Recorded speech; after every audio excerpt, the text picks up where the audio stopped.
बुधवारा बेतूल वाठारांतल्या नुस्तेकार भावांनी पारंपारीक पद्धतीन दर्याक नाल ओपलो। नारळी पुनवे उपरांत नुस्तेकार नुस्तेमारी सिजनाक सुरवात करतात। नुस्तेकारांनी दर्याची पुजा करून दर्यांत नाल सोडलो। आज नारळी पौर्णिमा हो सण आमी पारंपारीक पद्धती प्रमाणे मनयतात। आज गेली कित्येक वर्सां ही परंपरा आमची चालू आसा। नारळी पौर्णिमा कशा पद्धतीन करप आणि हे कित्याक करप हाका काय आमच्या समाजाक खबर ना। हाचे फाटली भावना कितें आसा तर आमी जो नारळ जो आसा तो एकादशी त्याचे पूजन करतात आणि सतत 15 दीस पर्यंत ताचे पूजन करून आयज तो आमी दर्याक अर्पण करतात। आता दर्याक हो अर्पण कित्याक करप हेकाच म्हणटात नारळी पौर्णिमा।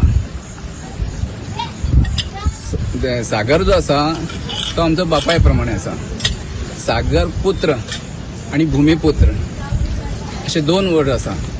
जो शेतकरी जो आसा ताका भूमिपुत्र म्हटल्या कडेन आसा आणि सागरपुत्र दर्याचेर जो काम करता ताका सागरपुत्र म्हटल्या कडेन आसा। आमी सागराचेर काम करणारे। सागरात भरपूर संपत्ती आसा। आमी वयता आमचे होड्या घेवन बोटी घेवन वयता, नुस्तें घेतात आनी येतात। आमकां खबर ना नुस्तें खंय आसा कितलें आसा तें, पण काही प्रमाणात कळटाय वय। एक एक टायमार काय समजत कळत सुद्धा ना। पण अशी एक संपत्ती आसा ज्या बापाय कडेन तो आमकां दिता। पण आमी ताका कितें दिता? आमी ताची कृतज्ञता म्हणून कितें व्यक्त करता? पण अशा रुपान हो सतत 15 दीस ताचें पूजन करून जे श्रीफळ ताका आमी अर्पण करप म्हणजे हेजी भावना अशी आसा की आमी ताची कृतज्ञता व्यक्त करता। सागर आमच्या कडेन काय मागिना। जसो आवय बापूय भुरग्यां कडेन काय मागिना तसो सागर हो आमचो बापूय असल्या कारणान आमच्या कडेन काय ताची अपेक्षा काय आसना। पूण आमकां कळूंक जाय आमी दर्यान वचून जे कितें घेवन येतात तेन्ना आमी ताचे ऋणी आसा। ऋण कशें फेडप